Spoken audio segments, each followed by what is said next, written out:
great week of college football, like you mentioned, heading into the weekend.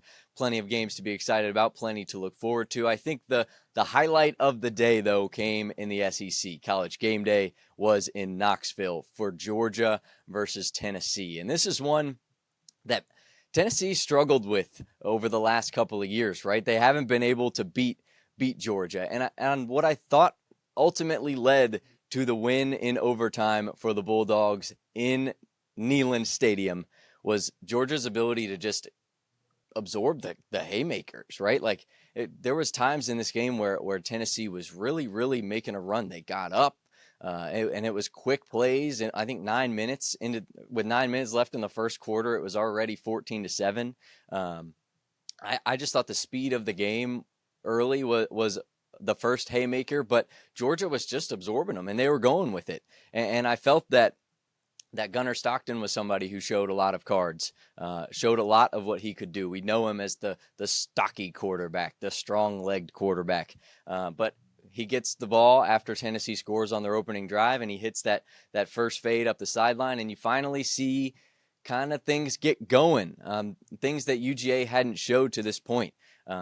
I mean, to that point, like he hasn't thrown, like his average ball flight time in the air, yards in the air is 5.4 yards in the air per pass attempt. It's 123rd in the FBS. So he showed, in my opinion, the most improvement out of anybody under pressure in the game. I think Stockton, I read he was 9 for 9 with 180 yards when pressured. That's impressive. And the momentum swings in this one were so dramatic. The fourth down throw from the two Humphreys from Stockton, I thought was a big one. Just a lot of plays that really solidified what this kid was about that we hadn't seen so far. But what did you think about this one? I thought Georgia coming out on top is one that I expected, I think, heading into the week, but in dramatic fashion, certainly. Yeah, I thought this was a really good game, right? It's one of those games where an old-style SEC fan would have told you that's bad football, okay, the way those offenses were making those defense look, okay? But in today's era, the SEC fans have grown to appreciate offense, which is cool to see. Shout out to the SEC. We call that growth, okay? Good job, guys. Claps up for the SEC on that one. But no, I really thought this was a phenomenal game. And like you said, I picked Georgia to win this game. I thought Georgia was going to win. I thought their defense was going to be the difference maker in this game. And it wasn't their defense. It was Gunnar Stockton being able to throw the football. I think really what changed this game, and I think anybody will tell you, one of the best throws I've seen a college football quarterback make in quite some time was Gunnar Stockton on fourth and 8, game on the line, down 8 points, to dial that throw up right there, and just drop it right in the bucket, right? Like, and you can't ask for a better play than that if you're a Georgia fan. And I think that was really cool because that's, like you said, with Gunnar Stockton, we hadn't seen his ability to really throw the football. Georgia just hadn't really kind of opened up that game plan, and Georgia still wants to be big bad Georgia, and they want to beat you in time of possession. They want to beat you running the ball. Like, that's what they still want to do, right? But with Gunnar Stockton being able to throw the ball like this, obviously it opens a lot more. And Tennessee forced their hand, right? It was like a card match, right? Like, and it's like playing Uno and you got a +4, and then, oh wait, they don't know I have a +4 too, right? So it was like it felt like one of those matchups right there, in terms of how Georgia was playing that game offensively, because they had to put points on the board, right? And they did so.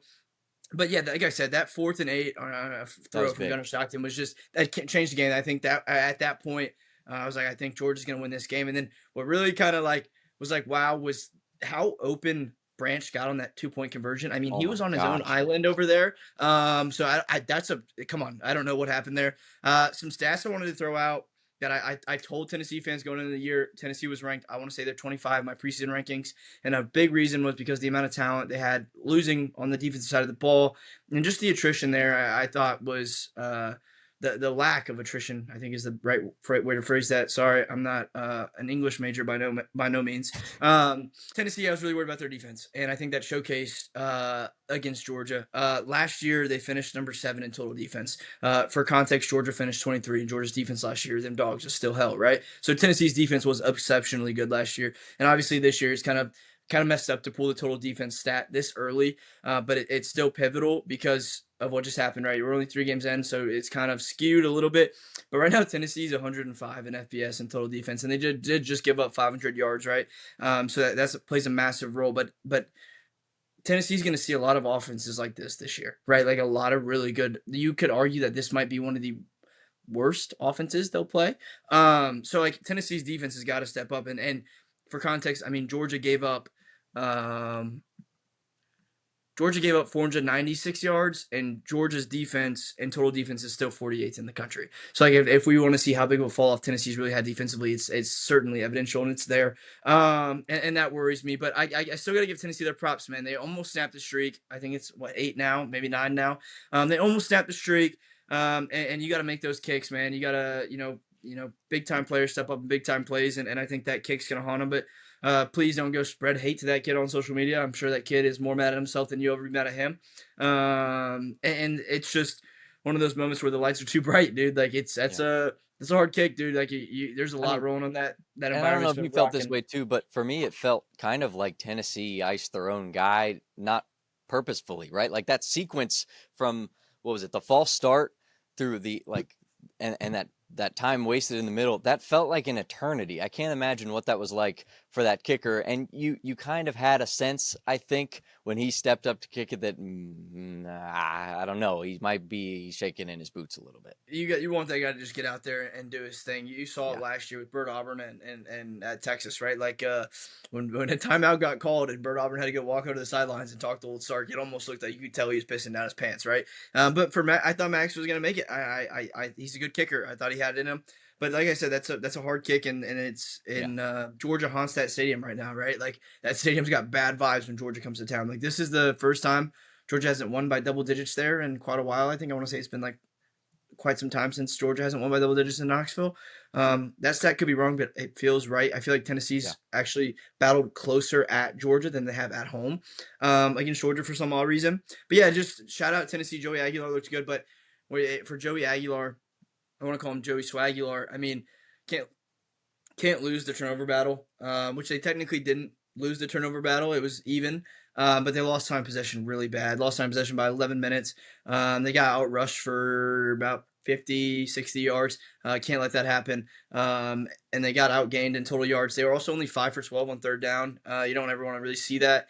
Didn't go for it once on fourth down. When you're playing a team like Georgia, sometimes you have to put your money where your mouth is, and you got to go for it on fourth down, whereas Georgia was 2 for 2 on fourth. Kind of game changers there. They were also 8 for 17 on third down, which is really good. And I think one of the coolest things for Georgia, you mentioned it earlier, their yards per pass was 9.5. That's really high for them.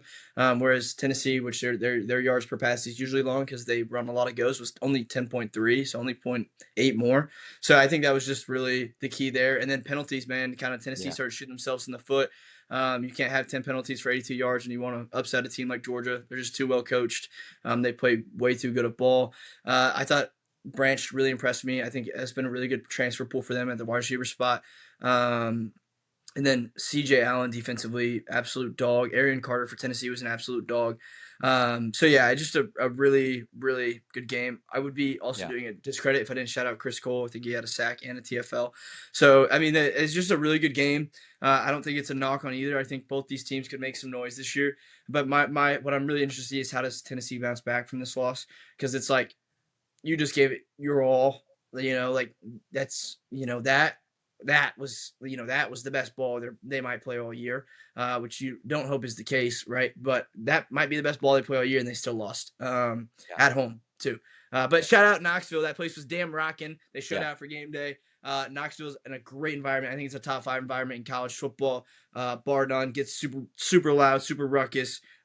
It's way louder than the stadium we're about to talk about, who lost at home as well. But yeah, shout out Knoxville. They had themselves a time. But that defense has got to get better. Georgia fans, celebrate, rejoice. Them dogs is still hell, but that defense, I would not want to be a Georgia defender right now because practice this week with Kirby Smart might be the definition of a nightmare. They will be probably throwing up. They will not be having a good week. It is going to be hell, and I will not be surprised if you're on the Georgia campus if you hear Kirby Smart cussing out his defense this week from practice, because sometimes it happens, and it wouldn't surprise me if you hear it this week. I want to shout out the Tennessee fans too, because they're unreal. Like you could tell the energy in that place was absolutely live. And why I feel for them is because it seems like every time they're right there, they're sunburnt, they're voiceless. You covered the spread, but you didn't win. It's like, unfortunately, it's what the Vol fans have lived with and lived in, right? Like we've seen this time and time again. And I think I think too, it's like Georgia, they doubled up in time of possession. The running game turned it up. It was kind of demanded of them. Like that's how they were going to win. And I think by the end, especially in overtime, on Georgia's drive in overtime, the defensive front from Tennessee was just worn down. And I think a lot of it was that running game, but I also thought Tennessee's defense was just maybe even a little over aggressive. A lot of cover zero looks, which allowed for some shallow pass plays, and also for Georgia's wide receivers to beat the Tennessee defenders deep. There was a lot of eyes on the run game, which kind of distracted those defensive backs and let Georgia explode for big plays, which we haven't seen a lot of. I thought that was a big thing, and I think for Aguilar, I think he still has things to work on. There was throws he made. I think one was a couple minutes before halftime. He threw into the double coverage, and it was a bad play. But at the same time, like I don't know, I think in a way it could be looked upon in a couple weeks as a win for both programs. I think it's one that can help Georgia take off and really kickstart that narrative again that Georgia's the big bad guy. And a little bit of it, I think this team is trending in the positive direction because I think they embody the energy that Kirby Smart exudes. And because Kirby Smart, he's crazy in the games where Georgia should win. That's what I've noticed, at least, right? Like he's going nuts in the games when they're ahead. When it's a game where it's a close one, he's projecting a more calm demeanor. I think we saw that on the sidelines in this one. He's only wild when he has to because it appeared that Georgia was pretty steadfast. They were staying calm. They were staying poised. They were staying in it, leaning on the run, but it felt like they were in control versus big, mad, aggressive Kirby, Yeah. which I thought is a good thing. It shows maturity from his team. Yeah, he's very Nick Saban-esque, like sometimes on the sidelines, and then sometimes he's also Nick Saban-esque, like with the way he can get in your face and grill you. But yeah, phenomenal game, and I was just really impressed. I think both teams really did impress me. I just really worried about Tennessee's defense, just because to give that many explosives to UGA just seems kind of ridiculous. And I did want to make it a point too, like explosives win you ball games. Teams who have more explosive plays usually win a lot more games. Prime S, go look at 2019 LSU and look how many 20-plus yard plays they had. It changes the game, changes the dynamic. Look at Tennessee and their rise with Hupel. Those explosive plays are game changers.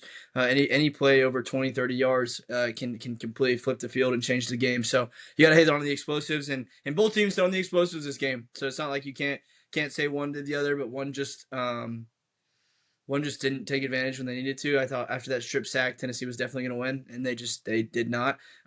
So I mean, it happens, but hell of a game. And how can you not love college football, bro? You're watching this game, and it's just like what? It's cinema, beautiful. Seriously, yeah, it was a great one. Certainly one I think that maybe we might see these teams competing against each other, maybe even down the line in this season. So a good one down there in Knoxville.